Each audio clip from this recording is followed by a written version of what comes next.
Bonsoir et bienvenue sur Europe 1. C'est la rentrée, c'est souvent une période un peu compliquée car après avoir vécu sans horaire, sans contrainte, au rythme de ses envies, eh bien il faut renouer avec un rythme imposé par l'extérieur, retrouver la sonnerie stridente du réveil, les embouteillages, les visages avenants de tous ces inconnus que l'on croise dans les transports en commun, les bavardages de nos collègues de bureau, les réunions qui n'en finissent pas, la boîte mail saturée de messages et tout le stress qui va avec. Alors dans cette émission, vous le savez, quel que soit le moment de l'année, vous pouvez et même vous êtes invité à penser à vous, à prendre le temps de vous poser, à oser dire sans crainte d'être jugé ce qui vous angoisse, ce qui vous fait peur, ce qui vous fragilise et qui vous empêche parfois d'avancer.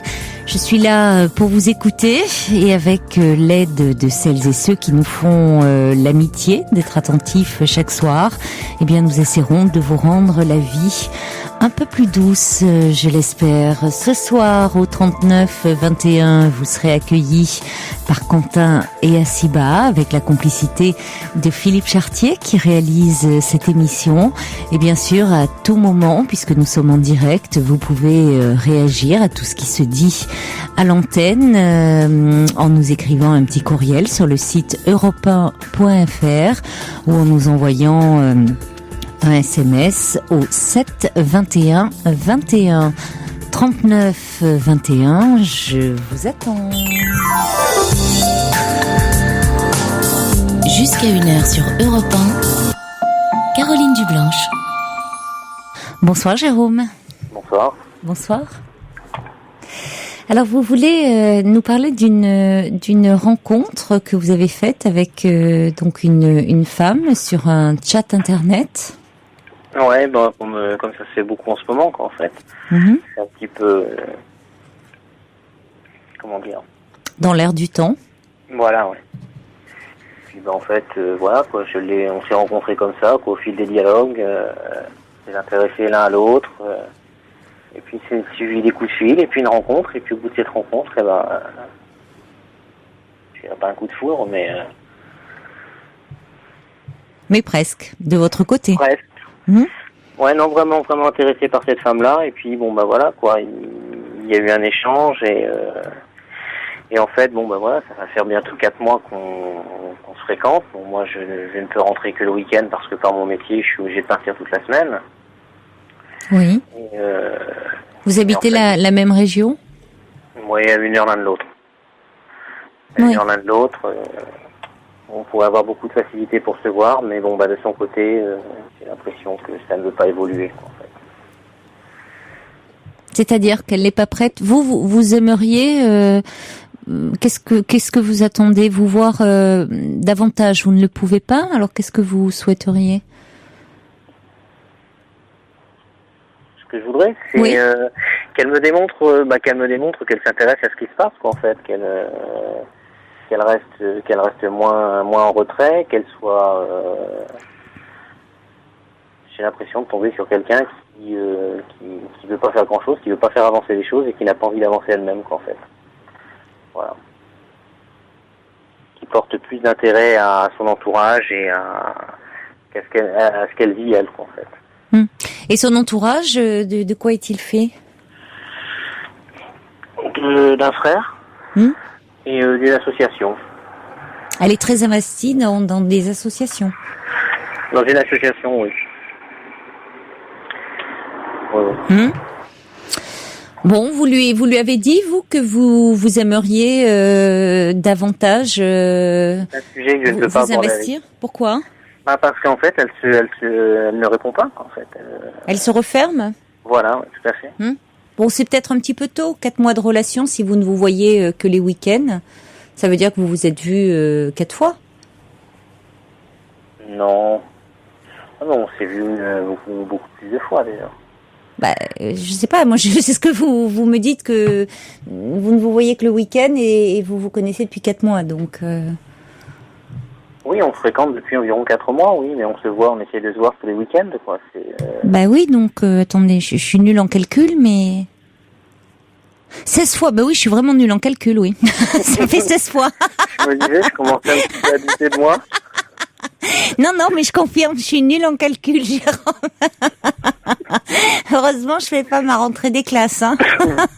Sinon, je me ferais tirer les oreilles. Oui, moi, ça y est. Recalé complètement. Un mois, un week-end, voilà. Il y a 4 week-ends. Vous étiez gentil avec moi, vous ne disiez rien. Alors, vous disiez, mais la pauvre fille, elle a vraiment un problème. En train de douter un petit peu, je me disais, qu'est-ce qui se passe ? Mais vous étiez très bienveillant à mon égard et je vous en remercie. Vous pouvez me contredire, hein, vous savez, Jérôme, vous avez le droit, surtout quand je dis d'énormes bêtises comme ça. Franchement, il faut pas hésiter, hein. D'accord, n'en fais pas. Fifi était écroulé de rire derrière son ordinateur et il disait, non mais la pauvre Caroline, franchement. Ben oui, vous comprenez maintenant pourquoi j'ai fait psycho, hein. Et pas maths sup, hein. Voilà. Oui, donc vous êtes très attaché à cette femme. Ouais. Je dirais que par rapport aux relations que j'ai déjà vécues, je me suis beaucoup, on va dire, enflammé et je me suis beaucoup cramé les ailes, en fait. Et là, c'est totalement différent, en fait.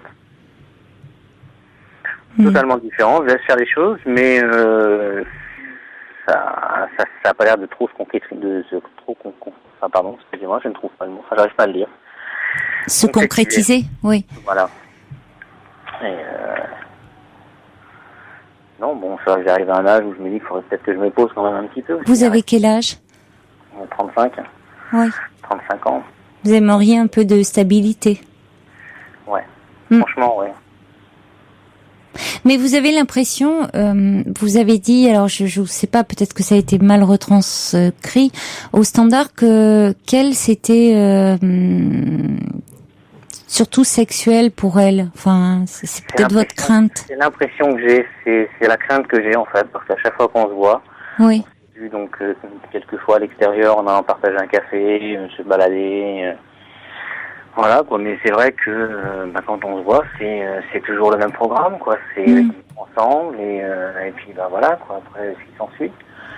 Et puis ne même pas passer nuit ensemble, quoi. C'est après chacun rentre chez soi, quoi. Ah oui, vous n'avez jamais passé de nuit ensemble?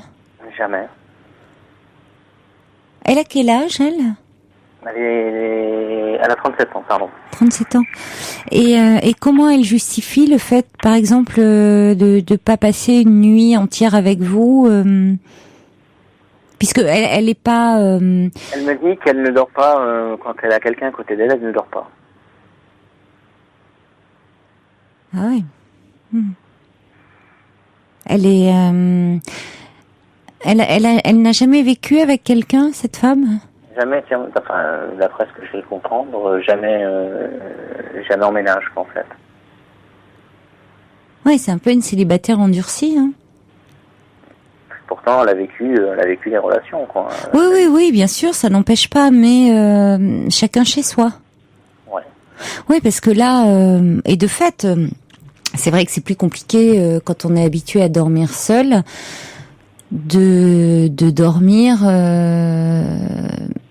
auprès de quelqu'un. Enfin, ça dépend des personnes. Il y en a, la présence de l'autre peut être apaisante, et puis il y en a qui ont vraiment besoin d'être seuls, qui ont besoin d'une véritable intimité pour pouvoir dormir. Mais elle n'essaie même pas. Non.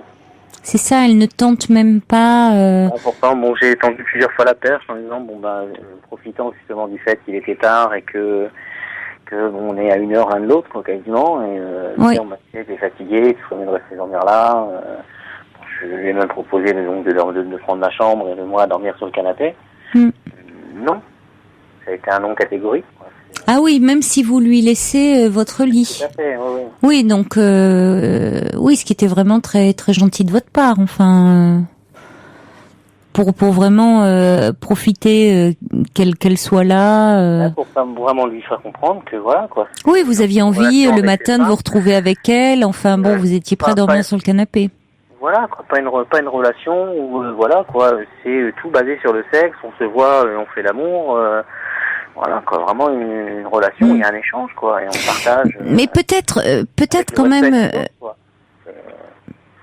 Peut-être que c'est pas seulement sexuel, hein, pour autant, Jérôme, qu'elle a des sentiments pour vous, mais elle semble avoir très peur de l'intimité.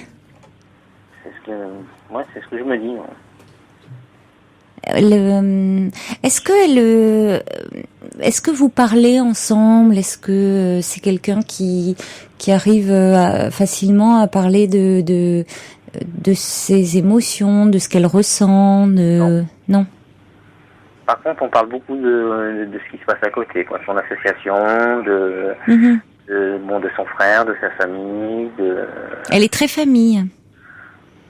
Ouais. Très très famille, ouais. Ouais. Mais bon, c'est vrai qu'on parle beaucoup de tout, Vous riez ensemble? Vous avez... ça arrive, ouais. Oui, ça arrive. Même pas plus tard qu'aujourd'hui, elle m'a appelé, j'ai été surpris de ce coup de fil, justement. Et à un moment, oui, c'est vrai qu'on a une bonne crise de fou rire.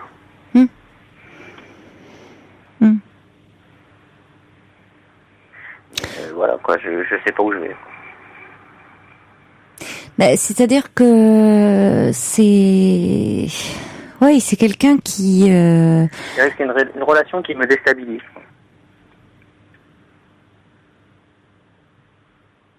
Oui, mais j'entends bien parce qu'elle est pas prête vraiment à... Enfin, c'est pas qu'elle est pas prête, elle a peut-être pas envie de... Elle, ça semble lui convenir comme cela. Vous êtes dans sa vie, au fond, une fois comme ça le week-end, ça lui permet toute sa semaine de mener sa vie comme elle entend. Ça perturbe pas trop son rythme de vie.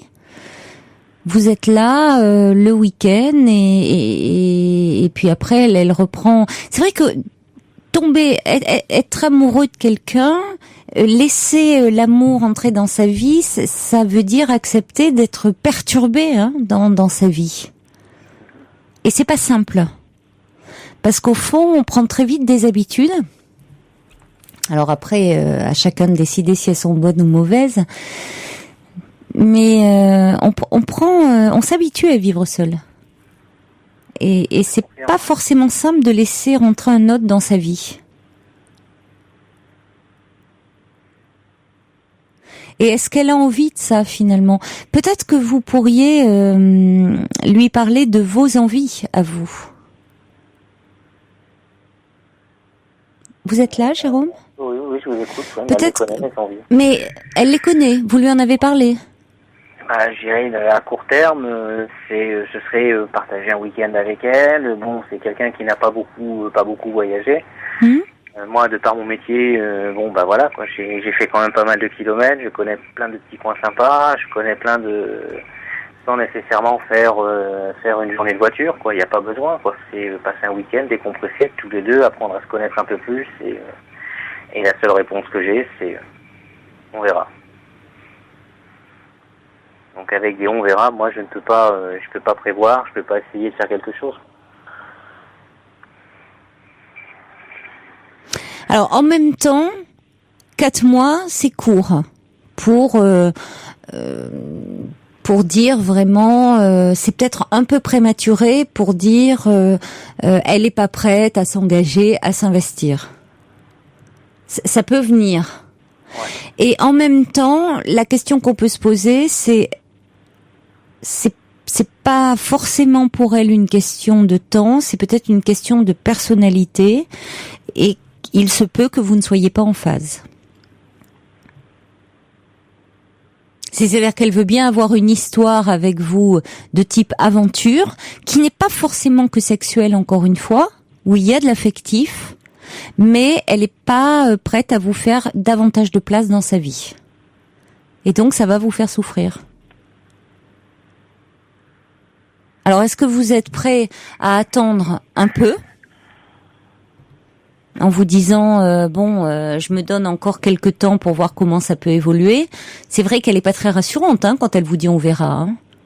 Elle reste hyper évasive, c'est pas donne-moi du temps, j'ai besoin. C'est une femme qui a été jusqu'à un moment me dire faudrait que tu trouves quelqu'un d'autre. J'ai fait bon, pourquoi? Oui, bon là c'est quand même assez clair, hein. Et donc je vais vraiment poser la question, j'ai insisté pour savoir pourquoi, et elle m'a fait, moi je ne sais, à l'âge que j'ai, elle dit je ne sais pas si je pourrais te donner des enfants. Je l'ai regardé. Mais est-ce que c'est ce que vous lui avez demandé? Mais on en a jamais parlé. C'est une chose, ça m'a même pas effleuré l'esprit, quoi. C'est pas dans votre projet à vous? Franchement, non. En même temps, qu'est-ce qui lui fait dire ça à elle, hein? À 37 ans, elle pourrait avoir des enfants. Mais apparemment, elle n'y tient pas.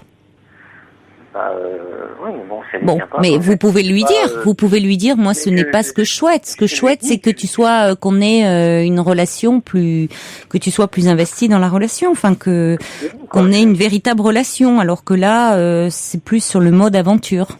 Ouais, non, ça me convient. Avant, ça me convenait, maintenant, ça me convient plus, quoi. Bah, écoutez, je crois qu'il faut en reparler avec elle.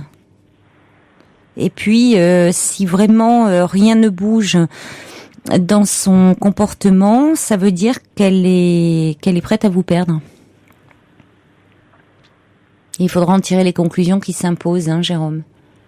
Parce que de toute façon, vous ne serez pas heureux dans cette relation. Non, faut faire la part des choses. Oui. Alors, elle vous dit peut-être par provocation, hein, qu'il vous faut une autre femme, parce qu'elle se dit peut-être, il a 35 ans, il n'a pas d'enfant, et à un moment, il va m'en réclamer. Et qu'elle, c'est pas dans son projet de vie. Alors, clarifier cette question-là, en lui disant que le problème, il n'est pas là, à votre niveau. D'accord. Mais que vous aimeriez pouvoir faire des choses ensemble, avoir des projets, même si c'est pas dans un cadre classique du couple marié avec enfant, mais qu'il y a plusieurs façons d'être ensemble. Or que vous n'avez pas vraiment l'impression d'être ensemble. Non, voilà. J'ai pas cette impression. Non, vous avez plutôt l'impression d'une aventure comme ça. Ouais. Un peu, vous voyez entre deux portes. Ouais, non, Donc il faut que vous en parliez avec elle. Et puis de deux choses l'une. Soit elle va, par crainte de vous perdre, essayer de faire évoluer les choses. Soit rien ne bouge. Et là, écoutez, de toute façon, vous ne serez pas heureux. Alors il y a un collègue, vous n'aviez pas dit votre métier, alors je vais pas le dire, c'est qui envoie un petit texto au 7 21 21 qui dit il faut y aller doucement. Et puis il y a Gérard qui dit se pourrait-elle qu'elle ait une double vie, un autre homme? Julia se pose également la question. Non, ça c'est vous n'envisagez pas. D'accord. Non. Bon, non, mais elle est peut-être sa vie entre sa famille qu'elle semble beaucoup investir et la vie associative et vous le week-end, voilà, sa vie peut être bien remplie et pour elle lui convenir comme ça. Bon, il se trouve que vous, c'est pas votre conception, que vous souhaiteriez partager davantage de choses, donc à un moment peut-être qu'il va y avoir problème. C'est possible. Il faut en reparler avec elle. Oui. Ouais. En parlant de vos attentes, puisque de toute façon vous pouvez pas, vous pourrez pas la changer elle, mais elle peut peut-être en tenir compte si elle tient à vous et voilà. Il vaut mieux que vous soyez clair, au moins vous n'aurez pas de regrets. Voilà. D'accord. Bien. Je vais suivre vos conseils alors. Bonne chance. Bien, je vous remercie. Bonne chance, Jérôme. Au revoir. Merci. Au revoir. Toutes vos confidences à Caroline Dublanche au 39 21. 39 21. 34 centimes la minute. We are golden. Des messages qui arrivent au 7 21 21 pour j'ai un trou là pour le jeune homme Jérôme, bien sûr, qui vient de s'exprimer à l'antenne et qui se posait beaucoup de questions sur la relation qu'il avait avec son ami. Des messages, un qui dit cette femme a certainement peur de s'attacher. Le subversif qui dit nombre de femmes s'imaginent que tisser un lien sexuel avec un homme suffit à l'homme par nature. Alors exprimez-lui votre véritable nature. Et puis Anita qui dit ce n'est peut-être pas que sexuel, mais n'a-t-elle pas été déçue par la vie commune? À deux, chacun chez soi, c'est un choix de vie. Voilà, et puis on accueille maintenant Michel. Bonsoir Michel. Allô, bonsoir. Bonsoir. Ça va être très difficile. Pourquoi? Parce que je suis très timide et très émue. Non, mais ça va Voilà. être, vous allez voir, ça va bien se passer. D'accord. Bon, je vais souffler.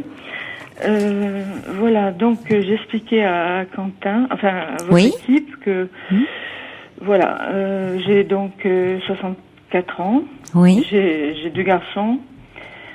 J'en ai un de 34 ans et l'autre de 32 ans. Je suis, il y en a un qui s'assume bien, qui a fait des études. Les deux ont fait des études, mais disons qu'il y en a un qui s'assume, qui est tout gentil, là, et qui est prof des écoles, donc il a bien réussi.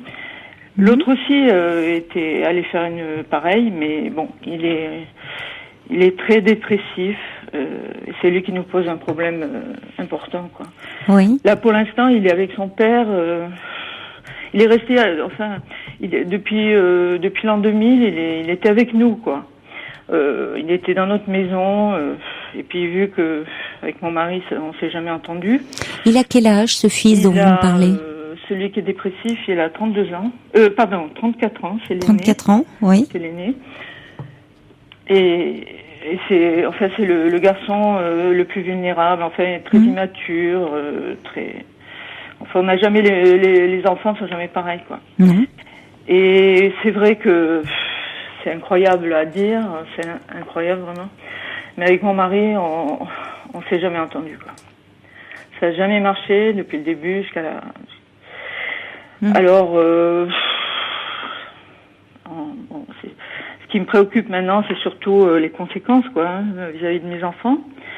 Parce que bon, alors celui qui est dépressif, il est avec son père en ce moment, parce qu'il voulait, il a réussi à quitter la maison. Bon, c'est vrai que là, j'ai une certaine culpabilité parce que j'étais pas d'accord avec mon mari, bien sûr, comme d'habitude. Donc, je l'ai un petit peu pas mis dehors, mais disons. J'en pouvais plus, quoi. C'était un choix. Je me disais c'est lui ou c'est moi, quoi. Moi aussi j'avais des problèmes déjà de l'enfance et tout. Donc il est parti. Et puis bien sûr mon mari n'était pas d'accord. Il m'a diabolisé. Il m'a dit que c'était à cause de moi qu'il était parti, etc. Bref. Votre mari n'était pas d'accord qu'il quitte la maison? Non, parce que lui il pensait que qu'en restant ici, d'abord c'est vrai que bon, donc, quand on est dans la maison des parents, même si on a un certain âge, on s'y accroche, surtout quand on est insécurisé, tout ça, même s'il y a des problèmes.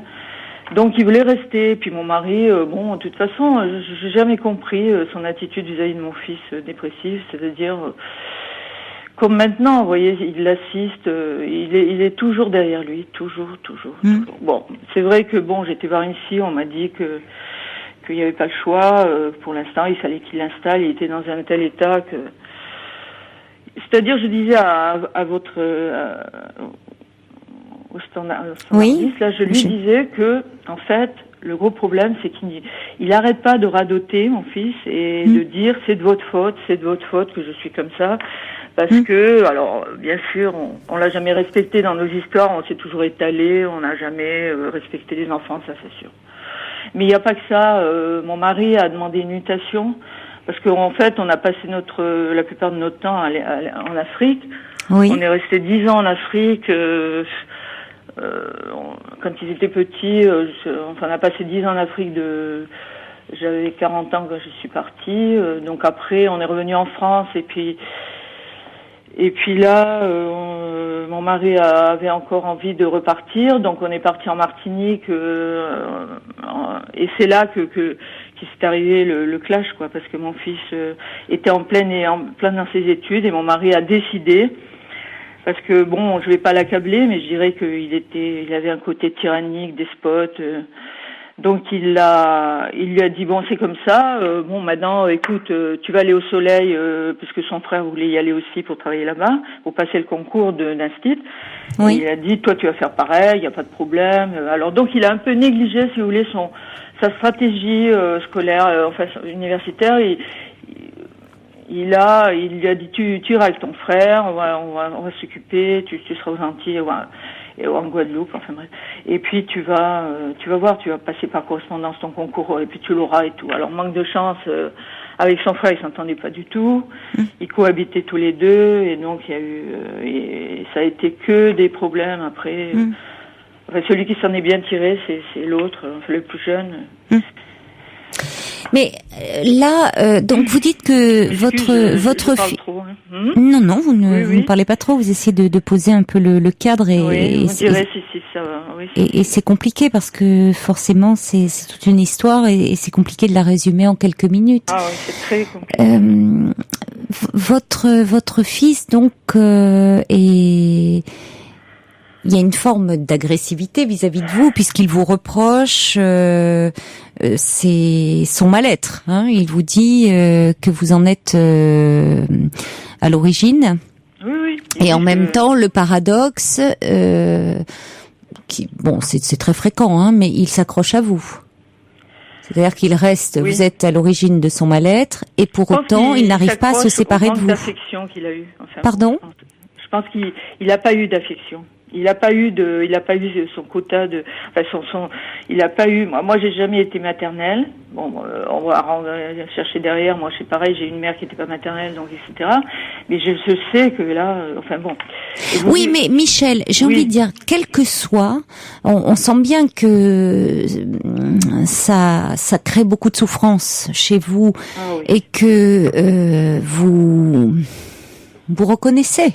Hein, votre part de responsabilité dans cette histoire, c'est-à-dire que de toute façon aucune éducation n'est parfaite. Hein, il y a évidemment les parents évidemment transmettent beaucoup de choses. On fait toujours des erreurs dans l'éducation des enfants. Néanmoins, il y a aussi la personnalité, propre de l'enfant, il faut jamais l'oublier. Vous avez 2 fils, il y en a un qui s'en sort. Parce qu'il y en a un qui a réussi quand même. À peu près, et puis il y en a un qui est plus fragile et c'est plus compliqué pour lui. Ça veut pas dire que pour autant les choses sont définitivement figées, hein, parce qu'il a 34 ans, il est en dépression, c'est plus compliqué. Mais pour autant, voyez, ça peut encore bouger, évoluer. Bon, simplement. Là, quand vous me dites, j'ai peut-être votre mari vous reproche de l'avoir poussé à partir de la maison. Je sais pas ce qu'il en est, moi, mais c'est pas forcément une mauvaise chose qu'il soit parti de la maison. Exactement. Parce que vous me dites déjà que vous ne vous entendez pas. Exactement. Au sein du couple. Donc lui, il est au milieu de vos conflits. Il est là maintenu à 34 ans sans projet. Dépendant encore de vous. Voilà. Enfin, c'est pas une situation très enviable et très favorable à un épanouissement. Hein. Oui, mais c'est vrai que vraiment, je me suis fait violence quand c'est arrivé. Il y avait tellement d'histoires, si vous voulez, ici, c'était intenable entre les histoires avec mon mari et lui chercher sa place. Donc c'était intenable, quoi. Il avait aucun avenir avec nous. Mais c'est vrai que moi, je suis d'accord. Mon mari, de toute façon, ne m'a jamais défendu. Moi, j'ai cette projection sur moi. Depuis que je le connais, il faudrait faire deux émissions avec lui, avec mon fils. C'est-à-dire, moi, en fait, j'ai l'impression qu'on a fait une erreur, quoi. Il voulait que je sois quelqu'un d'autre. Donc, si vous voulez, ça pouvait pas marcher. Il m'a jamais accepté parce que moi, au départ, si vous voulez, j'étais terrée, j'étais comme une huître fermée, tout ça. Mais après, j'en pouvais plus. Donc, j'avais une personnalité un peu forte. Donc, je pouvais pas me laisser. Donc, je me suis rebellée et tout. Et donc, il y avait des histoires en permanence, quoi. et ça continue, quoi. Et là, on n'est pas d'accord sur mon fils, parce que moi, j'apparaissais une mère indigne, parce que bon, lui me diabolisait aussi en plus, parce qu'il disait. Mais oui, tu te rends compte, tu laisses ton fils dehors, tu veux mettre ton fils dehors. Oui, mais la vraie question serait de savoir finalement pourquoi lui veut à tout prix maintenir son fils. Exactement. Comme ça, dans cette situation-là, et puis au fond, ça lui évite peut-être de se confronter à vous. Qu'en est-il de votre fils alors finalement? Il est parti pourquoi? Pour où? Pour faire... Oui. Bon, il est parti parce que mon fils, bon, j'étais voir une psy pour parler un peu de ce problème et qui avait vu mon fils aussi, et elle m'a dit que de toute façon il lui fallait une voix neutre pour mon fils, pas seulement celle de son père. Mais là il est dans un endroit parce que sur internet mon fils a cherché il voulait quand même partir, heureusement. Donc il a cherché un appart, une maison qu'il a trouvé, et puis ce qu'il y a c'est que au départ, il se rebellait par rapport à mon mari. Il disait non, mais laisse-moi, je me débrouillais. Moi, alors j'insistais lourdement. Il disait mais non, il faut pas qu'il t'assiste comme ça. Il va t'infantiliser. Il a fait que ça dans sa vie et tout. Alors que l'autre, si vous voulez, il a pris la tangente, quoi. Il s'est sauvé. Il a bien fait d'ailleurs parce que ça l'a sauvé aussi. Mais tandis que celui qui est dépressif, au contraire, il m'a toujours dit, tu sais, son autorité il avait une autorité tellement forte que il n'a pas pu, faire exister. Et donc maintenant, il est avec son père. C'est ça. Il est avec son père. Bon, mais ça veut dire quoi concrètement? Laissez-le qui s'occupe de lui. Pour l'instant, il est incapable. Il est dans un état. Il est incapable de. Oui. Alors il lui place tout comme s'il avait 10 ans, quoi. Mais il a pris un appartement. Qu'est-ce que vous voulez dire par il est avec son père? Là pour l'instant, il est à Angers, mais du 1er septembre, du 3 à la toute l'année, il a cherché. Il adore la mer, le surf, tout ça. Donc il voudrait être au bord de la mer. Il y a que ça. Il me dit ça donne du sens. Donc il a loué une maison dans une région de France, là, au bord de la mer. Et mon mari, va l'installer, etc. Bref.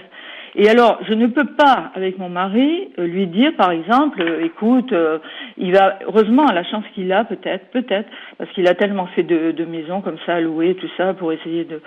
Et il a les propriétaires qui sont pas loin et qui sont jeunes. Donc, il pourra peut-être avoir des gens autres que la famille, quoi. Mais mon mari ne supporte pas que je lui dise, par exemple, écoute, il faudra quand même que tu le lâches un peu, parce que on va penser qu'il est handicapé et tout ça. Alors, j'ai entendu ces discours-là. Enfin, bref. Mais alors, j'ai pas compris. C'est-à-dire que là, dans les faits, il a un projet, votre fils? Et non, il est au RMI. Et alors, je vous dis pas, il ne veut pas. Alors, pour l'instant, il est dans cet état-là. Enfin bon, peut-être, il m'a dit que ça va un peu mieux. Il y a des hauts, des bas. Il veut pas être seul. Enfin bon, là, mon mari est avec lui parce que il peut pas parler aux autres. Alors que et en plus, il n'a pas de projet, non. Il a bac plus 4, il parle anglais couramment, mais il n'y a rien à faire. Il est suivi. Il n'est pas en forme. Alors il n'est pas assez en forme. Travailler. Voilà. D'accord. Est-ce qu'il est suivi Alors la sa psy dépression que j'ai vue dans ma région, là où j'ai la maison, m'a dit il faut absolument qu'il ait un suivi. Bien sûr. Donc j'ai regardé sur internet, j'ai fait toute une liste de psy et tout. Je l'ai envoyé à mon mari. J'ai dit il faut absolument. Parce que moi, le truc, c'est bon, bien sûr, pour l'instant, il a besoin de mon mari, puisque avec moi, ça marche pas. Non, mais d'accord, mais au-delà de ça, c'est pas à votre mari de le prendre totalement en charge, donc peut-être là sur le plan matériel, mais s'il est dans une dépression aussi profonde et que vous avez vu cette psy là, il faut qu'il ait une prise en charge. C'est pas votre mari, ça qui peut le faire. Exactement. Ça, et puis même elle lui a donné, il prend un médicament. Oui. Alors il est très écolo, il veut pas prendre de produits chimiques. Très. Alors je lui ai trouvé un antidépresseur qui est pas chimique, mais il est tellement léger que ça fait pas grand chose. Et il faut au moins qu'il aille parler à quelqu'un. Mais il faut parler à quelqu'un. Oui. La psy m'a dit il faut une voix neutre. Il faut une voix neutre en dehors de votre mari. Je pense que j'ai réussi à force de lui répéter, de lui envoyer des SMS à mon fils, qui me répond pas d'ailleurs. Quand je lui parle de psy ou de se soigner, il me répond pas. Donc, je pense que il lui a pas dit non à mon mari. Il lui a pas dit non. Le problème, c'est que effectivement, le subversif là cerne bien le problème, c'est que votre fils est aussi devenu un objet entre guillemets de discorde entre vous.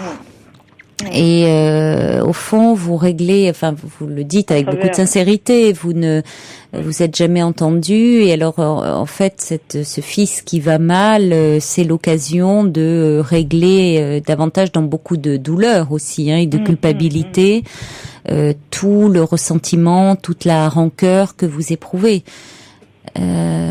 Donc le problème, c'est un peu l'instrumentalisation qui est faite autour de lui. Et lui est pris dans ça, forcément. Dans ce... Oui, alors son salut, c'est d'être, s'il arrive à s'adapter à ce nouveau lieu où il va, ce serait d'avoir une psy qui voit régulièrement, et que mon mari lui lâche les baskets un peu. Tout à fait. Alors, bien sûr, mais voilà. Mais pour l'instant, qu'il investisse quelqu'un à l'extérieur, Parce qu'on m'a dit que mon fils en profite aussi, parce que il y a une sorte de comédie, vous voyez. Il y a toujours des bénéfices, bien sûr, dans toute situation. Puisque mon mari ne veut pas le lâcher, j'ai l'impression qu'il l'a culpabilisé, mon mari, j'ai l'impression. Oui, mais de ce fait-là, il vous renvoie aussi à vous que vous n'avez pas bien fait. Enfin, vous voyez, c'est aussi vous qui le culpabilise. Bon, moi je crois, je sais pas, vous êtes aidé un peu également? Oui, j'ai pris rendez-vous parce que. Oui, je crois que vous avez grand besoin de parler. Vous pensez. Voilà, je crois qu'il faut. Très dur parce que je suis très seule et depuis longtemps d'ailleurs. Ça s'entend, oui. Très seule. Je crois qu'il faut déjà, vous allez évidemment, ça serait important pour vous de pouvoir parler de ce que vous vivez à travers la souffrance de votre fils, mais votre fils, vous savez, on parle parfois dans la famille, enfin de patient désigné, c'est-à-dire il y a un membre de la famille qui porte au fond sur ses épaules la souffrance de un peu de tout le monde, et qui permet aux autres de tenir dans un équilibre somme toute très relatif. Mais peut-être que votre fils s'est attribué bien malgré lui cette charge-là. Donc je pense que pour vous aussi, Michel, qui semblait être votre mari, lui, s'est donné cette mission de s'occuper. C'est peut-être sa façon à lui. C'est comme une mission, de s'occuper. Voilà, de s'occuper de son fils. Bon, à travers ça, il répare peut-être certaines choses. Bon, vous semblez, enfin, on sent, d'abord, vous avez une capacité à verbaliser, on sent un grand besoin de parler, d'échanger, il y a une profonde solitude. Aucune relation. Voilà. Donc, je pense que déjà, à travers votre fils, bien sûr, parce que c'est ce qui vous préoccupe beaucoup, mais vous allez parler de la relation avec votre mari, puis vous allez parler de vous-même. Et je crois que ça va vous soulager, vous apaiser. Et puis, je pense vraiment, très sincèrement, que ça pourrait aussi avoir des répercussions positives sur votre fils. Le fait que moi je sois bien dans ma peau. Ouais. Mieux. Que je parle à Oui. Je dis je dirais la même chose à votre mari s'il m'appelait. C'est-à-dire, voyez, si tous les deux vous alliez mieux. Même chacun de votre côté, même si c'est pas ensemble. Voyez, je ne pense pas que c'est vous la cause exclusive du problème. Voyez, Michel, je dirais la même chose, je le répète bien à votre mari. Mais c'est vous qui m'appelez en l'occurrence, donc on sent que vous avez vraiment une demande et que vous êtes prête à faire. Voilà. Et je pense que pour vous, ça serait très bénéfique. Et je pense vraiment, sincèrement, que ça pourra avoir des répercussions aussi très bénéfiques sur votre fils. Ah oui, c'est pour ça que j'ai fait la démarche de voir quelqu'un. Et justement, je lui ai dit, je sais pas si j'ai bien fait, mais par SMS, je lui ai dit, tu sais, fin septembre, j'ai rendez-vous. Pour qu'il fasse par mutation, vous voyez. Alors, je sais pas si j'ai bien fait, pour que lui fasse la démarche de prendre rendez-vous. Bon, pourquoi pas, c'est-à-dire que... Qui prend le téléphone et qui va... Vous voyez, il lui fait tout, quoi. Mais après, vous ne lui en parlez plus. À qui? À votre fils. Non. Oui, c'est sûr. Après, voilà, ne mêlez pas tout, Faut qu'il sorte de cette fusion. Je voulais dire de mon problème. De dire, je vais faire une... Ouais, non. Vous pouvez dire, c'est pas réservé uniquement, c'est une façon de dire, que Oui, il y a de la souffrance. Dire que vous avez conscience que la famille est en souffrance. C'est pas une façon de nier la sienne, hein. Il y a une façon de dire, c'est-à-dire que évidemment vous êtes très affecté par le fait de le voir mal à ce point-là, mais que vous savez qu'effectivement il y a beaucoup de choses qui dysfonctionnent, qu'évidemment dans votre relation de couple il y a plein de choses qui vont mal, et que vous avez décidé, vous de vous prendre en charge, dire je vais commencer par moi. Oui, oui. Et finalement, c'est une façon de dire, voilà, au lieu de dire, voilà, votre mari, lui, il prend en charge votre fils, ça veut pas dire, vous le feriez aussi, hein, s'il est dans un état très mal, bien sûr qu'il faut s'occuper de lui. Mais vous commencez aussi par vous prendre en charge. Voilà. C'est un très bon message. Oui, oui. Mais je peux pas le faire, moi, parce que d'abord, je suis rejetée. Alors, c'est ça, le problème. Oui, mais il n'y a pas à vous culpabiliser. Garçons, hein. Même celui qui a un métier, hein. Non, mais Michel, on peut pas aider quelqu'un qui vous rejette. Donc, laissez votre mari, puisque lui n'est pas rejeté, que votre fils a peut-être besoin de son père en ce moment. Oui. Certainement même. Matériellement, parce que les deux, on a des problèmes d'affectif. Vous voyez, mon mari et moi, on ne sait pas exprimer, on n'a jamais donné l'affection. C'est que matériel, vous voyez. Peu importe. Alors, mais ce qui me fait très mal, c'est que mes deux enfants, c'est comme si j'avais pas de gamin, vous voyez. Attendez. Les deux me rejettent.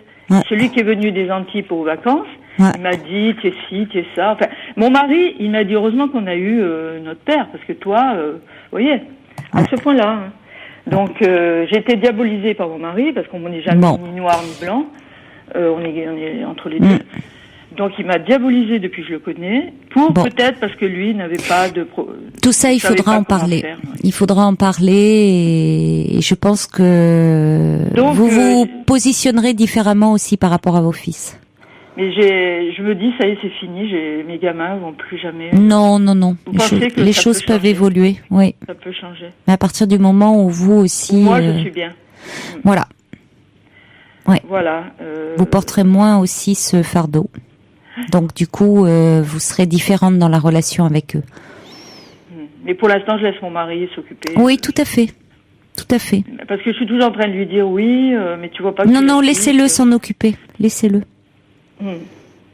Et vous occupez de vous. Mais j'ai l'impression qu'il infantilise, moi ça m'énerve. Peu importe. Vous le laissez s'en occuper et vous occupez de vous. Oui. Voilà. Oui, d'accord. Et puis alors... si je pouvais avoir des coordonnées de personnes qui je sais pas, qui mais écoutez, on transmettra votre message. Vous ne raccrochez pas et Quentin prendra vos coordonnées. D'accord. Voilà. Bon courage, Michel. Merci, Caroline. Au revoir. Merci beaucoup. Au revoir. Pour rejoindre Caroline Dublanche, appelez le 39 21, 34 centimes la minute.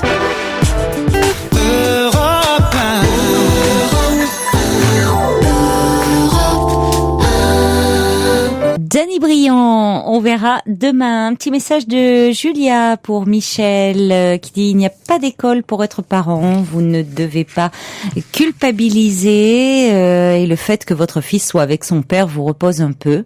C'est peut-être la meilleure chose pour vous. Ils se braquent tous les deux contre vous en ce moment. C'est un otage entre vous deux, malheureusement. Voilà. Et puis également des petits messages au sujet de la rentrée. Il y a le Trublion qui dit: quand la braderie de Lille arrive, c'est vraiment la rentrée. Avez-vous préparé le cartable de Georges pour aller le conduire à l'école avec sa maman?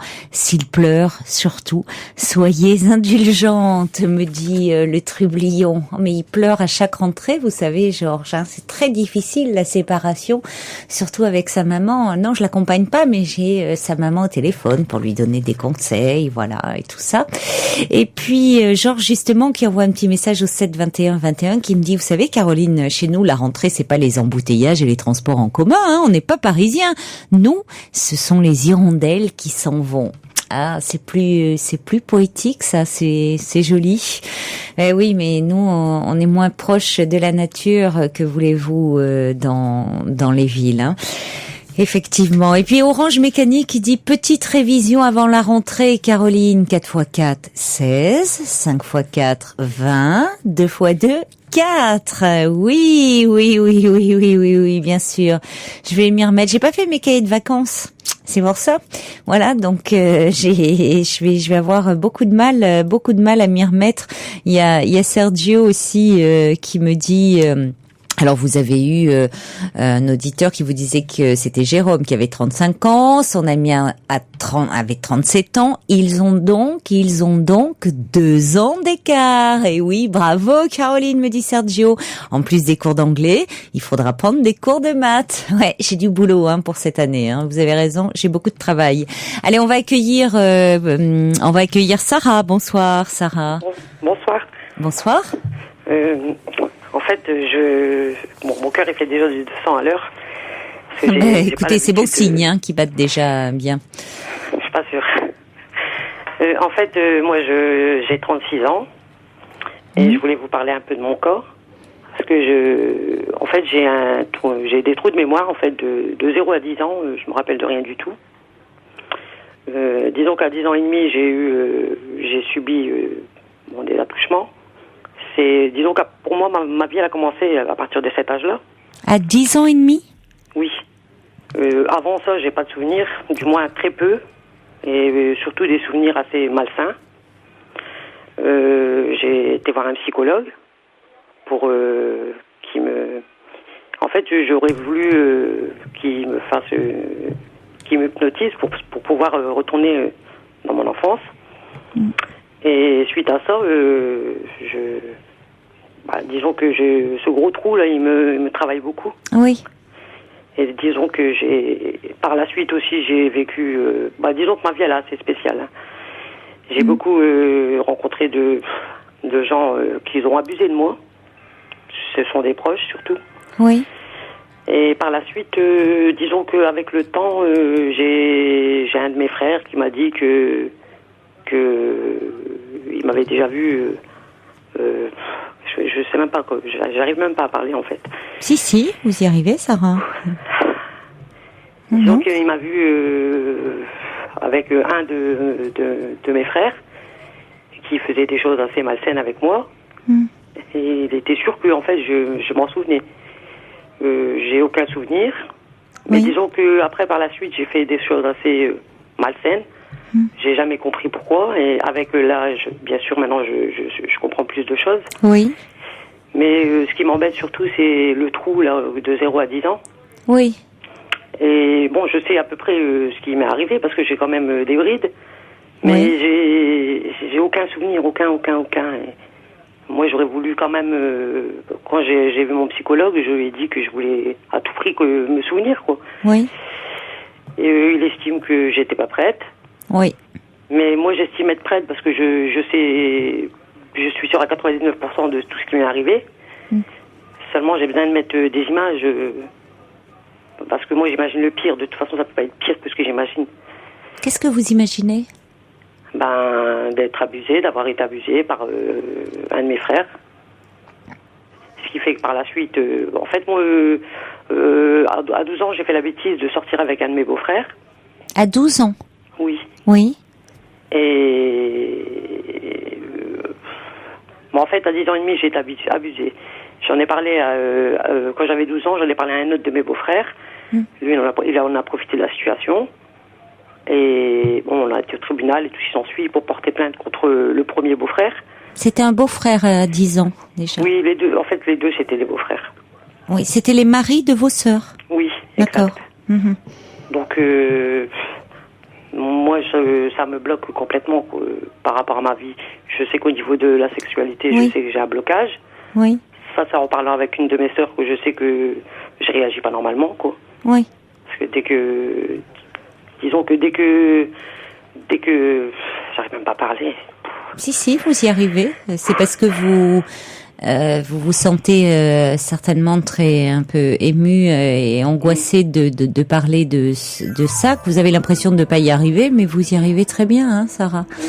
On va vous laisser peut-être un peu reprendre à ce moment-là votre souffle, prendre un petit verre d'eau, vous apaiser, mais entre ce que vous ressentez certainement à l'intérieur de vous, l'impression que vous n'y arrivez pas, Et ce qu'on entend nous, je vous assure qu'il y a une très grande différence. Et je peux vous dire que vous arrivez très bien à parler, Sarah. Donc apaisez-vous. On se retrouve dans quelques minutes après le journal, d'accord ? Merci.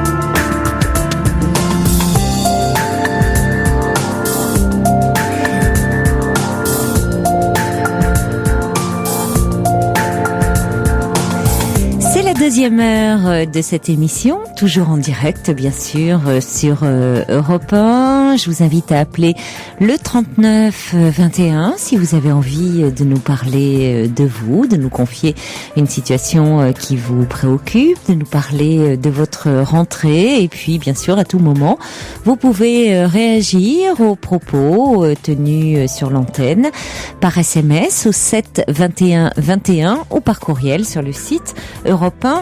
Un petit message qui arrive à l'attention de Michel qui était cette maman qui nous parlait de son fils dépressif et qui était évidemment très préoccupée par sa situation.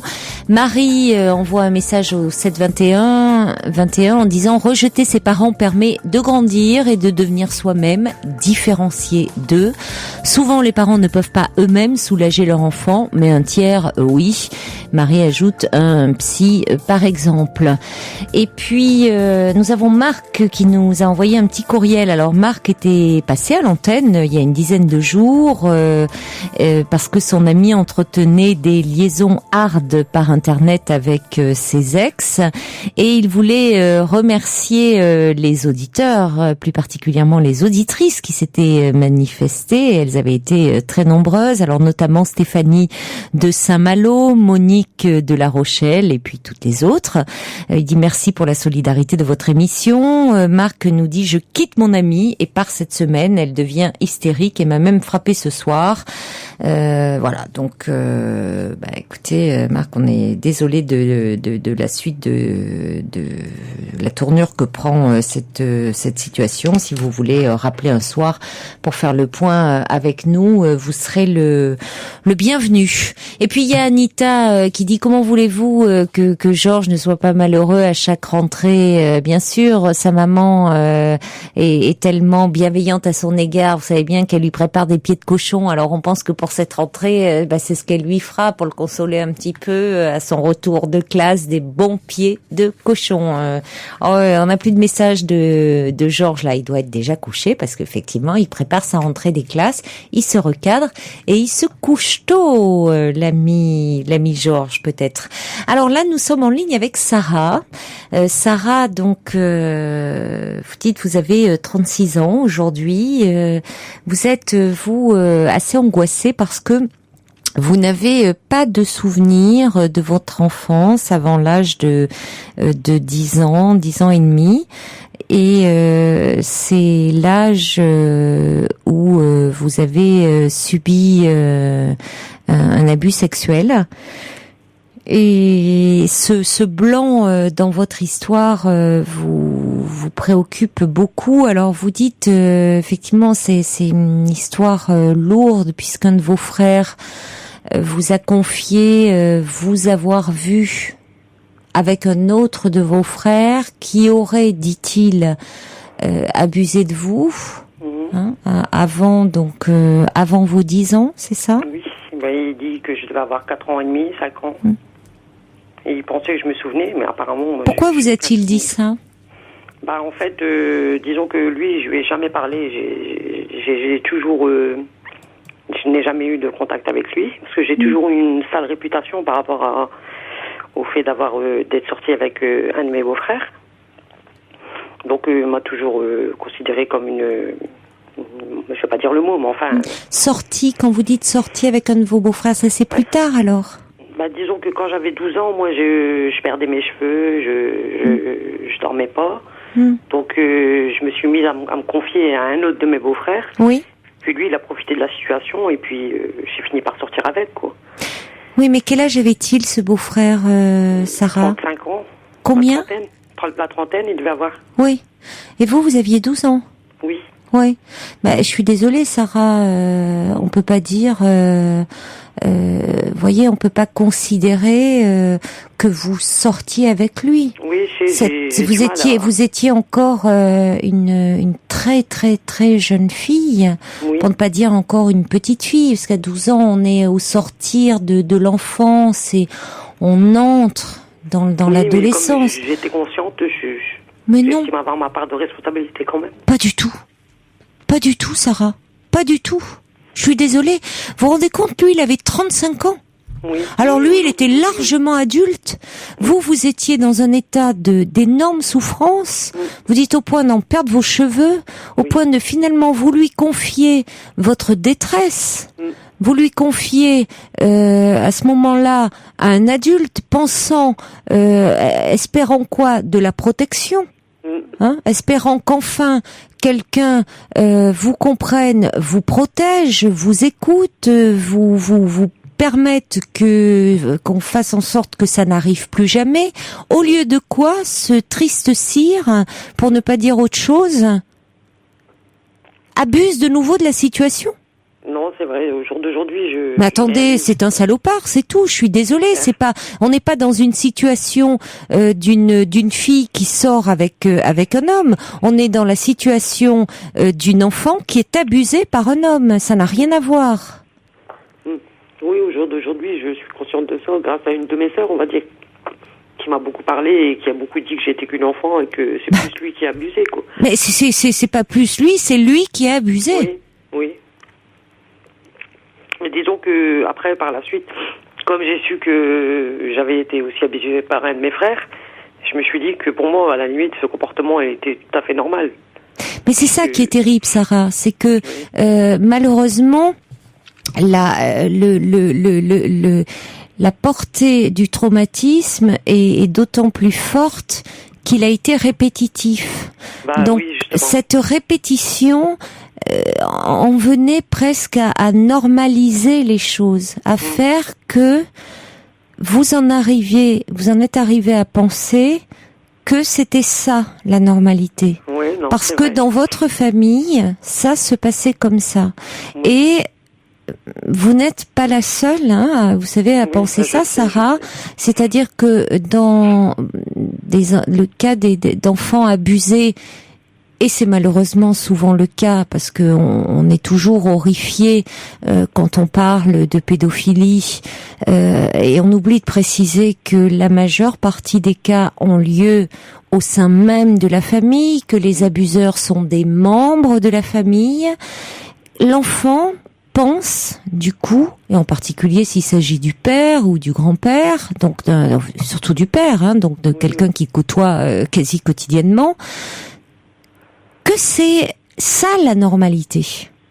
C'est-à-dire que dans toutes les maisons, dans toutes les familles, ça se passe comme ça. Et le choc va être d'autant plus effroyable lorsque, quand il va sortir, grandir, et qu'il va découvrir au contact de camarades, souvent, qu'ailleurs, ça se passe différemment. Mais sinon, vous le dites avec vos mots et très justement, c'est-à-dire qu'on en vient à penser, les enfants abusés comme ça, dans leur entourage familial, pensent que ça se passe comme ça. Oui, mais ça, j'ai eu du mal à l'accepter. J'ai beaucoup de mal. À accepter quoi, Sarah ? Le fait que c'est pas que de ma faute, quoi. Mais, Sarah, ce n'est pas du tout de votre faute. Ce n'est pas du tout de votre faute, Sarah. Ouais. Vous n'êtes absolument responsable en rien. Pardon ? Je suis d'origine algérienne. Et disons que quand ma mère, elle l'a su, j'ai...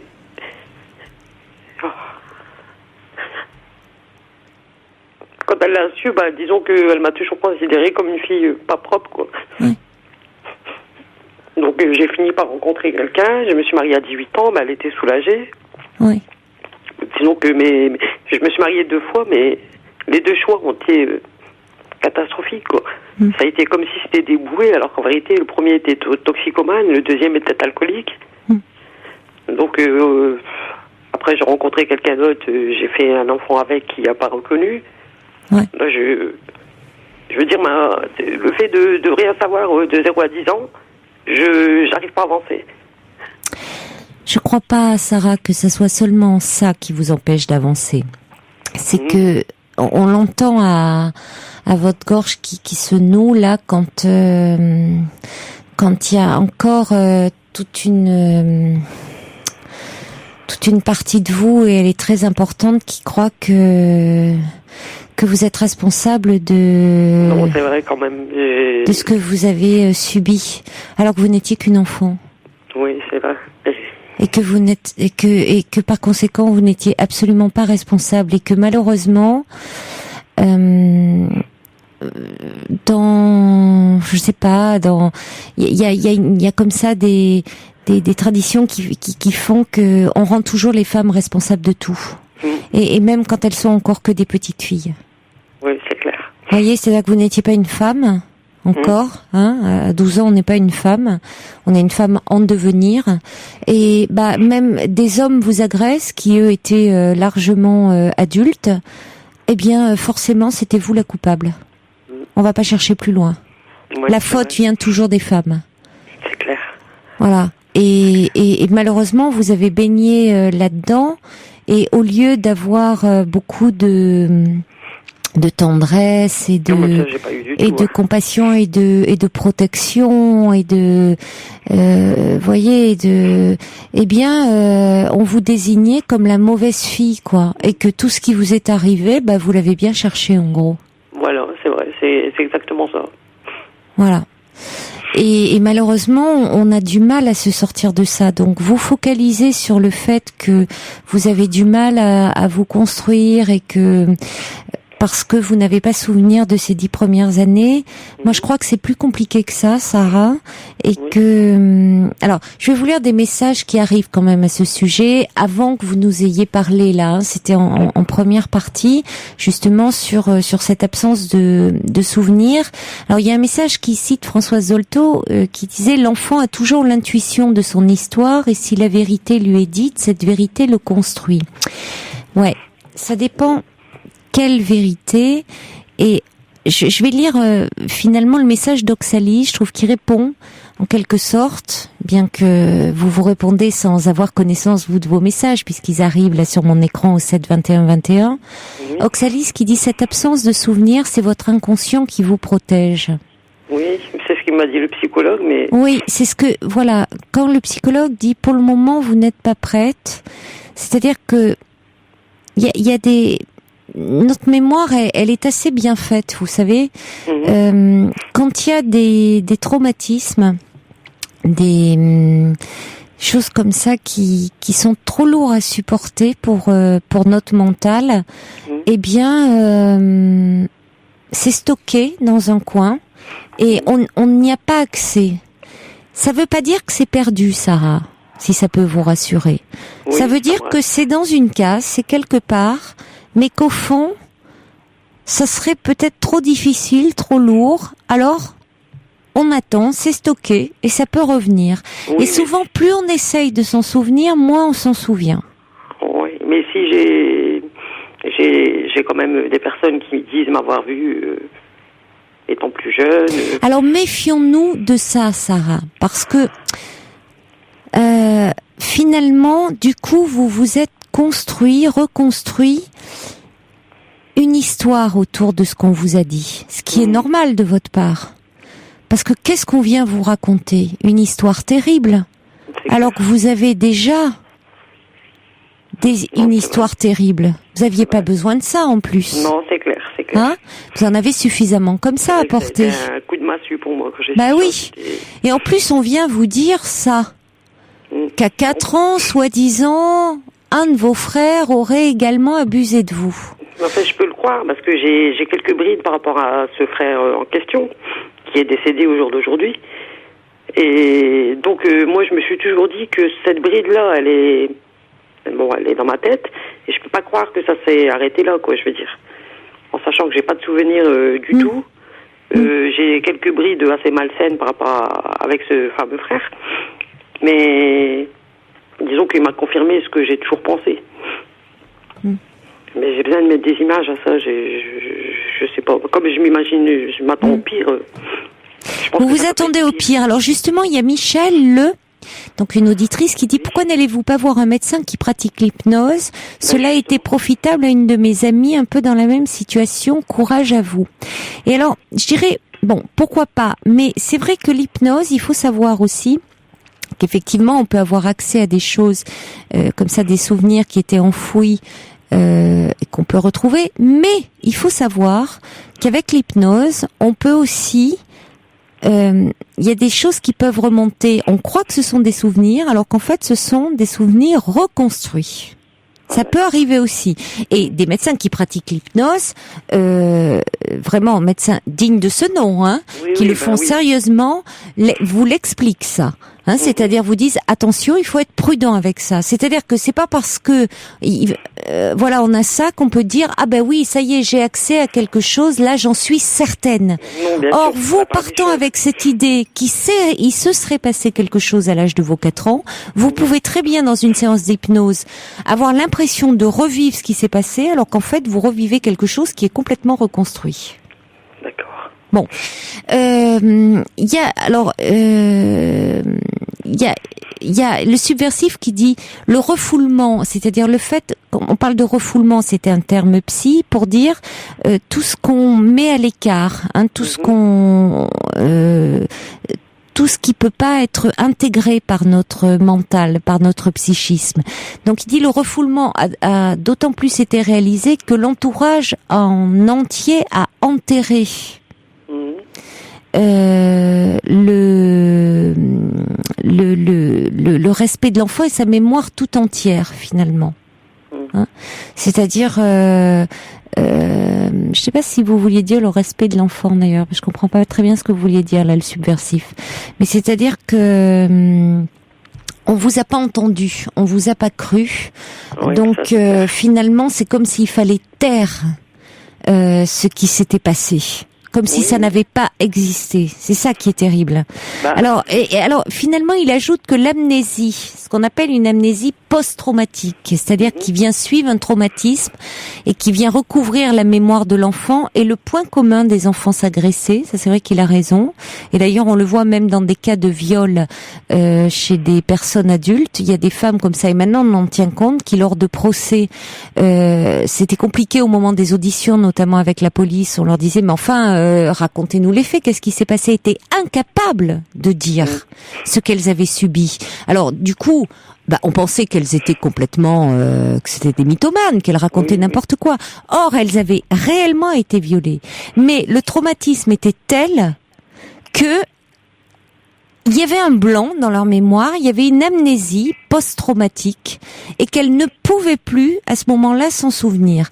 Aujourd'hui, heureusement, on en tient compte de ça. C'est-à-dire que quand le choc est trop effroyable pour le psychisme, eh bien, il refoule tout ça. Donc, comme dit le subversif, et là il a raison, il dit parlez de vous, de votre douleur présente, de celle d'aujourd'hui. Et vous allez voir, Sarah, que il y a des choses qui vont remonter. Et qui remonteront d'autant plus facilement, et ça va vous surprendre d'autant plus, que vous ne chercherez pas à tout prix à faire remonter des choses. Plus vous allez chercher, à creuser, à savoir, à vouloir dire, dire il a dû se passer un truc horrible, plus les défenses, parce que vous vous défendez de quelque chose, plus elles vont être actives. Alors plus vous allez parler de vous, de ce que vous ressentez, laissez venir vos émotions, plus vous allez retourner à la source. Oui, disons que moi j'ai quand même j'ai essayé de passer au-dessus pendant un moment quand je l'ai su. Vous ne pouvez pas passer au-dessus. Au début, je voulais voir. Je vous dis pas de passer au-dessus. Ouais. Mais... Sarah, voyez comme vous entendez, comme parfois on entend à côté. Je vous dis surtout pas de passer au-dessus, Sarah. On peut pas passer au-dessus de ça. Ça veut dire quoi, passer au-dessus? Essayer de pas trop y penser, quoi. C'est pas ce que je veux dire, Sarah. Surtout pas. Je vous dis, au contraire, de parler de votre douleur. Parce que cette douleur, elle est vraiment profonde. Et votre douleur de petite fille, elle n'a pas été entendue. Donc il est grand temps qu'on l'entende et que vous puissiez l'exprimer. Donc c'est surtout pas passer au-dessus, c'est au contraire s'y attarder et en parler. Et qu'en en parlant, vous allez voir qu'il y a des choses qui vont émerger, il y a des souvenirs qui vont émerger. Vous pouvez pas faire comme si ça n'avait pas existé. C'est au contraire en vous replongeant dans des souvenirs qui vont être très difficiles que vous allez pouvoir, à un moment, avancer et arrêter de vous faire du mal. Parce que finalement, dans tout ce que vous racontez, dans votre vie, dans vos choix amoureux, vous êtes allé vers des choses qui vous détruisaient, qui vous faisaient du mal. Vous avez continué à vous détruire comme ce que ces hommes ont fait avec vous. Et à un moment, quand vous aurez un peu laissé parler cette petite fille qui a tellement souffert, vous allez commencer à prendre soin de vous. J'espère. On va accueillir Isabelle qui est avec nous et au 39-21 et qui voudrait vous parler. Bonsoir Isabelle. Bonsoir Caroline. Bonsoir. Merci de m'accueillir et merci de votre émission. Je vous en prie, merci d'être là. Je suis un petit peu émue de passer à l'antenne aussi. Moi, j'ai été victime d'inceste entre mes 5 ans et mes 8 ans. J'avais tout occulté, j'avais tout oublié. Et à 15 ans, j'ai eu un premier copain. Il a voulu faire l'amour avec moi et j'ai refusé. Et c'est là que tous les souvenirs sont revenus à la surface. Et moi, j'ai réagi en faisant une anorexie mentale et je suis toujours anorexique. Et il n'y a pas très longtemps, j'avais reperdu 20 kilos et là, j'ai repris 15 kilos toute seule. Voilà, et ma psychiatre m'avait dit que le fait de, comme vous l'expliquiez tout à l'heure clairement à l'antenne, que le fait d'occulter des mauvaises choses, c'était une façon de se protéger en fait. Mais que pour moi, le plus important, c'est Sarah, la personne. Oui, elle vous écoute, Isabelle. Elle vous écoute. Vous pouvez vous adresser à elle directement si vous le souhaitez. Pour moi, ce qui n'est pas le plus important, c'est de se souvenir de ce qui s'est passé entre 5 ans et 10 ans. Pour moi, le plus important, c'est de dire que vous n'étiez pas coupable. Parce que quand c'est comme ça, on se sent toujours coupable, on a l'impression que c'est nous qui attirons la chose. Parce que moi, à 17 ans, j'ai été violée encore par-dessus, par un inconnu. Et je me suis sentie coupable. Pendant 10 ans, je n'ai pas parlé de mon viol. Même pas à ma mère, vers qui je suis très très proche. Et le plus important, c'est essayer d'en parler, mais surtout de pas se sentir coupable, quoi. C'est pas facile. Voilà. C'est clair. Mais essayer de gratter des souvenirs comme ça de 5 ans à 10 ans, c'est pas comme ça qu'on se reconstruit. Enfin, du moins, je pense. Vous vous souvenez déjà du plus blessant et c'est difficile déjà à guérir ces plaies-là. Voilà, je crois que c'est en ça qu'il y a vraiment un travail et on sent que c'est ce travail-là que vous êtes en train de faire, hein, Isabelle. Ah oui, c'est déjà d'arriver à se libérer de la culpabilité. Et j'ai pardonné à mon père. Mon père l'a nié. Et après, j'ai fait des recherches il y a pas très longtemps. J'ai fait des recherches pour retrouver mon père parce qu'il avait disparu à l'âge de 8 ans. Et j'ai voulu qu'il reconnaisse. Et je lui ai dit comme ça, écoute papa, donc j'ai fait des recherches auprès de la police. Et au bout de 4 ans, la police l'a retrouvé, m'a mis en contact avec mon père. Il a accepté. Il pouvait refuser. Donc il est venu sur Brest, parce que j'habite Brest. Et au bout d'1 an, comme ça, se voir régulièrement, je lui ai dit, tu sais papa, quand j'étais petite fille, il me dit, ah, t'as pas oublié? Je dis non papa. Et il me dit, c'est un secret de famille. Et je lui ai dit, maintenant tu as reconnu, c'était le plus principal pour moi. Moi j'ai jeté l'éponge, je t'ai pardonné. On n'en parlera plus maintenant, mais je ne dirai jamais. Voilà. C'est clair. Voilà ce qu'il m'a répondu, c'est un secret de famille.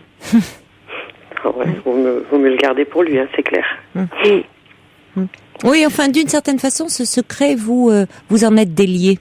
Exactement. Isabelle, hein, c'est-à-dire que en allant le voir, en lui disant, vous êtes délié. Il voulait vous maintenir encore dans le secret, dans la toxicité de ce secret.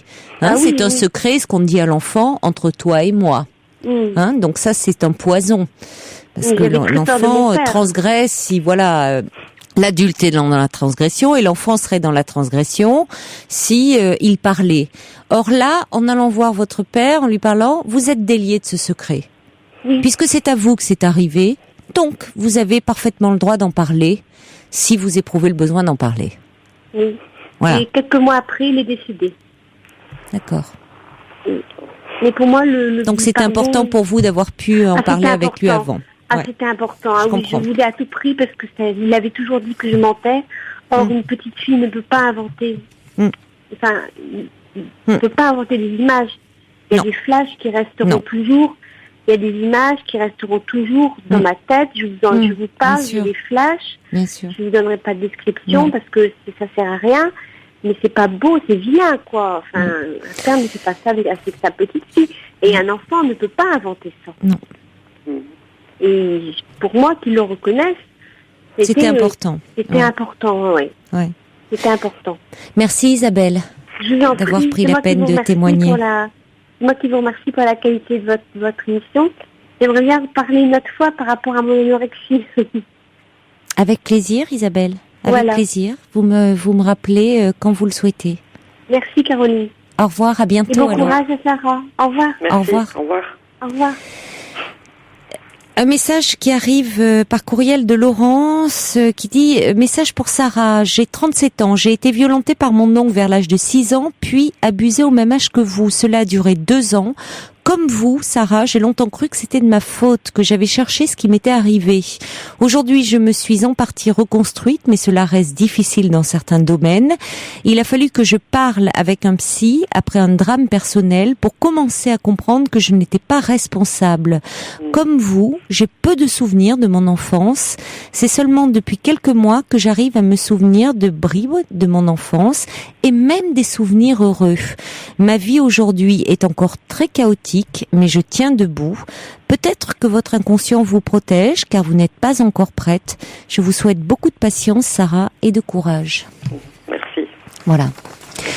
Je crois que c'est important que vous soyez bien entourés, bien soutenus. Un message de petite plume aussi qui dit lorsqu'on évolue dans une telle famille, on n'a aucun autre repère que cette pathologie et cette toxicité. C'est vrai. Voilà. Donc bon, je crois qu'il faut que vous fassiez vraiment continuer ce travail sur vous, que vous soyez bien entourés, que ça va prendre du temps de vous sortir de cette culpabilité, mais que vous appreniez à prendre soin de vous et que vous arrêtiez surtout de vous détruire, parce que on voit bien que ce travail de destruction de soi est assez long, que souvent ça passe par le corps, hein, la destruction. Il y a beaucoup de femmes, notamment dans la prostitution, on retrouve souvent chez les femmes prostituées beaucoup d'histoires hein, comme ça d'inceste, de viol dans l'enfance. Oui, j'estime quand même pas avoir trop mal tourné. Vous n'avez pas du tout mal tourné. Oui, non. Vous n'avez pas du tout mal tourné, Sarah. Pas du tout. Et quand bien même, de toute façon, ces femmes prostituées, c'est pas parce qu'elles sont prostituées que ce sont pas des personnes humainement bien. Hein. Oui, c'est clair. Vous voyez, il faut distinguer ce qu'elles font dans leur activité de ce qu'elles sont. Hein, je veux dire, voilà. Donc, je veux dire, il y a souvent ça. Il y a souvent la toxicomanie. Il y a souvent des questions d'anorexie, de boulimie dont parlait Isabelle, ce qui est à s'en prendre à son corps, hein, ce lieu qui a été touché, abîmé, sali, hein, souillé d'une certaine façon. Donc, tout le travail de la thérapie vise à se le réapproprier et aussi à le traiter avec douceur, à se traiter avec douceur. Voilà. Je vous embrasse. Vous pouvez éventuellement me donner les coordonnées d'un médecin hypnotique ou pas? Non, je n'en ai pas à vous communiquer. Et puis de toute façon, je ne pourrais pas le faire parce que je ne peux pas faire de publicité pour un médecin en particulier. Vous êtes dans quelle région? Le Nord. Le Nord. Vous savez, Sarah, vous pouvez demander à votre médecin traitant, déjà, si vous en avez un. Oui. Vous pouvez regarder. Vous avez Internet? Oui. Donc sur. Alors à ce moment-là, il y a les. Il doit y avoir des. Alors vous demandez à votre médecin traitant déjà parce qu'il peut en connaître. Faut que ça soit. C'est mieux que ce soit un médecin ou psychologue, hein, psychologue. Et c'est pas mal ceux qui pratiquent la méthode ericksonienne. Ericksonienne, oui, parce que c'est assez sûr ça, parce que vous voyez, on ne tombe pas dans l'hypnose de foire. Erickson, comme Eric, Oui. E-R-I-C-K, S-O-2-N-I-E-N-E. D'accord. Méthode ericksonienne. Ouais, c'est une méthode, voilà. Donc, allez regarder, il y a certainement une association, vous allez trouver, hein. D'accord. Voilà. Je vous remercie bien.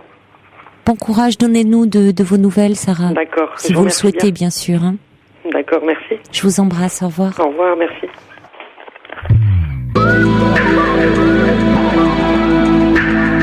Toutes vos confidences à Caroline Dublanche au 39 21. 34 centimes la minute. Les Beatles sur Europe 1 et on accueille tout de suite Marilyn. Bonsoir Marilyn. Bonsoir Caroline. Bonsoir. Je suis ravie de vous parler, même s'il me reste pas beaucoup de temps. Merci beaucoup de votre patience en tout cas, Marilyn. Merci. Alors, en fait, moi je vous appelle parce que je suis avec mon compagnon depuis environ 8 ans et il me reproche de pas lui démontrer assez mon amour, de pas... il parle d'intimité, il parle de plein de choses de ce genre et en fait... Bon, il me précise bien que c'est pas seulement sexuel, il manque de contact, de bisous, enfin comme il faudrait que ce soit dans un couple. Oui. Ça fait un moment qu'il me prévient qu'il en a besoin et que s'il l'a pas, il va s'éloigner. Et là, je vois qu'il est temps que j'agisse parce que sinon je risque de le perdre. Mais en fait, quand il me parle de tout ça, je comprends pas. C'est comme s'il me parlait chinois. Je comprends pas concrètement ce qu'il faudrait vraiment que je fasse ou que je sois, puisque je le suis pas pour l'instant. Ce qu'il voudrait que je sois, je n'arrive pas à y être. Et oui, c'est compliqué. Il vous demande ce que vous n'arrivez pas à être, à donner. Voilà. Mm-hmm. Et bon, je sais pourquoi j'arrive pas à le donner. Ça vient certainement de mon éducation, de mes parents. Mes parents ne communiquent pas beaucoup, ils n'ont jamais démontré leur amour, il y a beaucoup de pudeur. Moi j'ai subi aussi un inceste quand j'étais petite de la part d'un oncle, enfin des attouchements, disons. Par contre je m'en souviens, j'ai le souvenir, mais je ne sais pas vers quel âge. Alors je pense que ça vient de tout ça. Mais la question, Marilyn, c'est que vous me dites vous êtes ensemble depuis 8 ans. Qu'est-ce qui fait que c'est précis, enfin, qu'en ce moment il vous reproche cela c'est pas seulement en ce moment, hein, ça fait déjà plusieurs mois. Ben oui, mais pourquoi depuis? Enfin, je veux dire, c'est pas comme si vous aviez changé d'attitude. Vous semblez me dire que vous avez toujours été comme ça. C'est pas comme si vous étiez devenue plus froide ou plus distante. Il vous a toujours connue comme ça et aimé. Oui. Ça ne l'a pas empêché de vous aimer. Alors pourquoi depuis quelques mois il vous réclame davantage? Ben, je sais pas. Vous lui avez pas posé la question? Non, pas. Parce que ça serait peut-être important de comprendre. Mais ça fait quand même un bon moment qu'il m'en parle, hein. Même déjà il y a 5 ans, enfin. Oui. Ça fait longtemps quand même qu'il me parle de ce besoin-là. Et puis quand il m'en parle, il n'y a pas d'agressivité. Il dit bien son besoin sans accuser ou sans. Mais là, je sens quand même que là, il va s'éloigner, quoi, si ça change pas. Oui, c'est ce qui vous pousse ce qui vous donne envie de réagir. Oui, alors en fait, je pense que pour ça et pour bien d'autres choses encore, j'aimerais bien me faire aider par un psy, mais alors je ne sais pas s'il vaut mieux que je prenne un sexologue, un psychologue, un psychanalyste ou une psychothérapie, il y en a tellement, mais en fait je sais pas trop vers quoi me tourner. Oui. Pourquoi pourquoi vous parlez de sexologue? Parce que ça se répercute aussi dans votre vie intime, dans votre vie amoureuse? Oui, alors lui il me dit que le sexe c'est pas l'essence, Oui. c'est pas encore là que c'est le pire, enfin Oui, lui c'est ce il que vous manque de disiez. contact, etc. Mais je sais bien que sexuellement c'est pas, je fonctionne pas normalement quoi. Qu'est-ce que vous voulez dire par là, J'ai peu de désir, Oui. je me contente de peu. Cependant, quand on fait l'amour, je ressens des choses, mais à mon avis, ça doit pouvoir être bien mieux que ça, quoi. Bah, vous savez, Marilyn, c'est déjà important si vous ressentez des choses, Oui. si vous arrivez à avoir des sensations, un certain plaisir. Oui. Par contre, à mon avis, ça pourrait être bien mieux. Enfin, qu'est-ce qui vous fait dire ça? Ce que vous entendez, on a toujours l'impression que c'est mieux ailleurs. Enfin, que c'est mieux ailleurs. Je veux pas dire avec un autre homme, mais que peut-être d'autres y arrivent mieux que nous. Oui, d'autres couples. Oui, ça, vous savez, hein, parfois c'est trompeur, hein. Ouais. Enfin. C'est-à-dire, vous le feriez, si je comprends bien, c'est vous le feriez plus un peu parce que vous avez peur de perdre votre mari là. Oui, c'est plus. Plus que parce que vous en souffrez. C'est plus quand même une obligation. Quelque part, c'est comme une obligation. C'est parce que pour lui, c'est bien. Mais moi, je pourrais m'en passer. Enfin. Vous pourriez vous passer de quoi? De faire l'amour. D'un autre côté, je dis ça, mais il n'y a pas si longtemps que ça, j'ai ressenti des besoins et je me suis même acheté un sextoy. Par contre, l'expérience n'a pas été terrible du tout. Hein. J'ai pas du tout apprécié. Je l'ai remballé, je m'en suis plus jamais servi. Ah oui, mais en même temps, voyez, vous êtes quand même... Voilà, donc il y a quand même quelque chose. Ça m'a rassuré quelque part. Oui, vous en avez parlé avec votre mari? Il l'a vu. Il a dû être surpris. Il l'a trouvé, il a été très surpris. Oui. J'ai l'impression que ça lui a fait un électrochoc. Il a vraiment, à mon avis, il a dû se dire, mais c'est fou, je la voyais pas, enfin je pensais pas. Oui. Et du coup, on a eu une grande discussion, enfin je pense que ça l'a vraiment très surpris. Et oui, peut-être dans quel sens? Parce qu'il a dû se dire, est-ce que... il a dû se demander est-ce qu'il vous procurait suffisamment de plaisir ou non, il s'est pas inquiété, tant mieux. Il a été agréablement surpris. Il a dû se dire mais alors rien n'est perdu, il doit y avoir des choses à faire. Tant mieux qu'il ait pris comme ça, c'est formidable. Il a pris vraiment comme il fallait le prendre, du côté très positif. C'est-à-dire que il y a du désir, il y a quelque chose qui ne demande qu'à s'éveiller. Voilà, et ce qu'il me dit en fait, c'est que si j'arrivais à ouvrir mon cœur et à être plus dans le ressenti que dans l'intellect, parce que c'est un peu mon cas, je suis quelqu'un de bien et il y aurait beaucoup de richesses, beaucoup de choses. Oui. Quoi. Il est très aimant, hein, votre mari. Oui, puis bon, il a un côté féminin très développé justement, et lui il est plus justement tactile, etc. Et moi, je serais plus le masculin plus développé. Et bon, ça lui convient plus. Enfin, apparemment.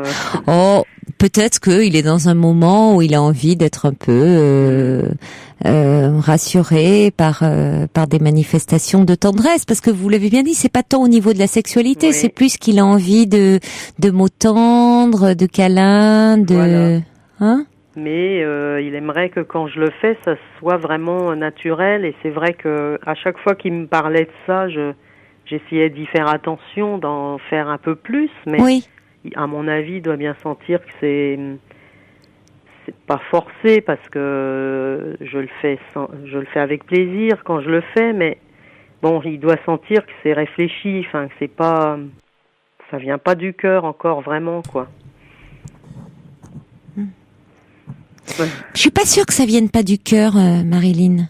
Je pense que je pense que vous aimez votre mari, mais que vous ne, il y a une retenue qui fait que vous avez du mal à l'exprimer. Ouais. que mes parents sont tellement dans la retenue. Voilà.